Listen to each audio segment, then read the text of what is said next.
Chapter 20. What is Anarchism?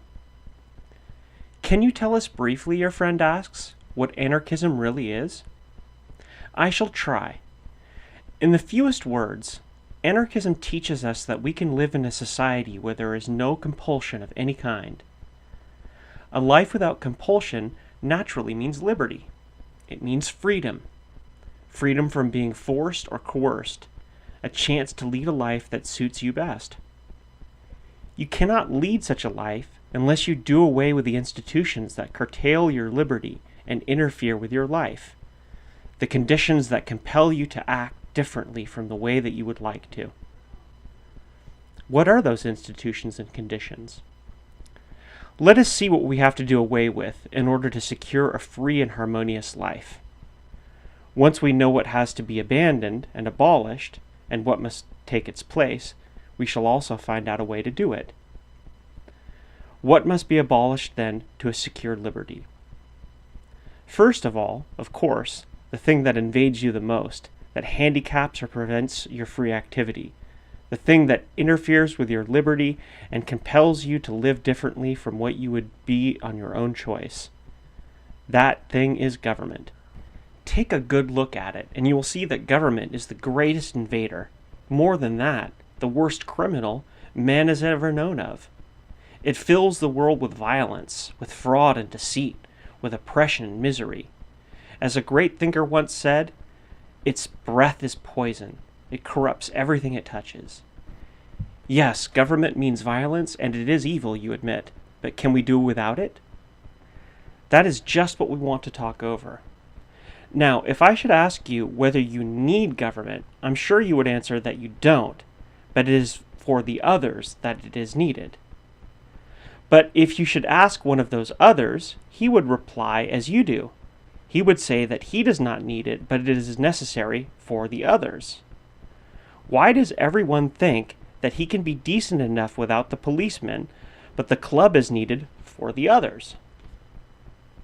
People would rob and murder each other if there was no government and no law, you say. If they really would, why would they? Would they do it just for the pleasure of it? Or because of certain reasons? Maybe if we examine their reasons, we discover the cure for them.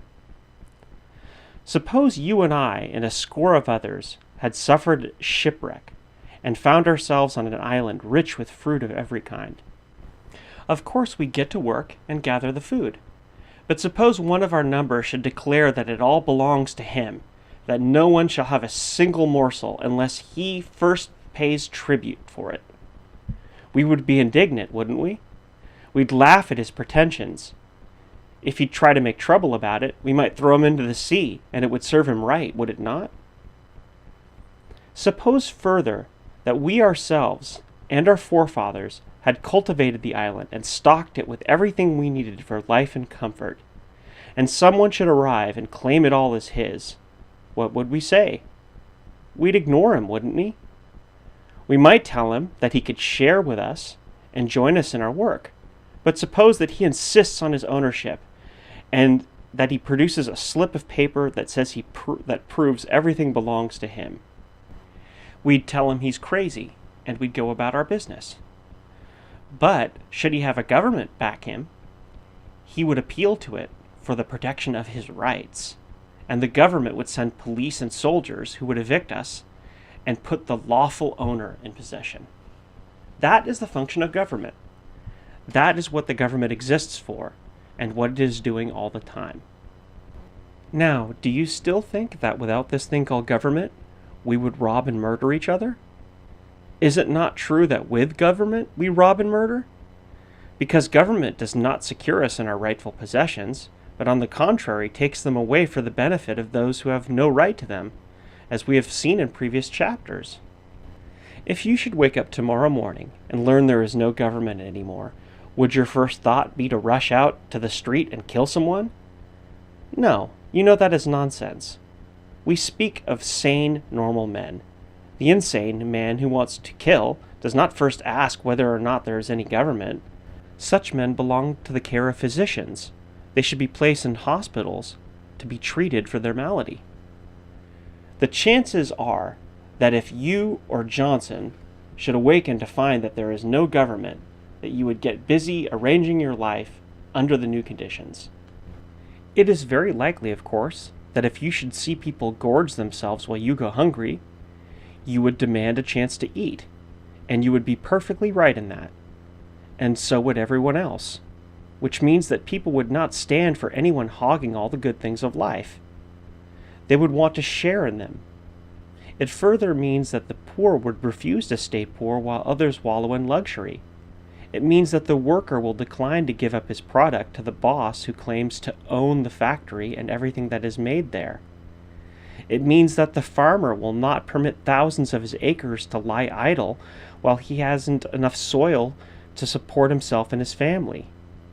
It means that no one will be permitted to monopolize the land or the machinery of production. It means that private ownership of the sources of life will not be tolerated anymore. It will be considered the greatest crime for someone to own more than they can use in a dozen lifetimes, while their neighbors have not enough bread for their children. It means that all men will share in the social wealth, and all will help to produce that wealth. It means, in short, that for the first time in history, right, justice, and equality should triumph instead of law.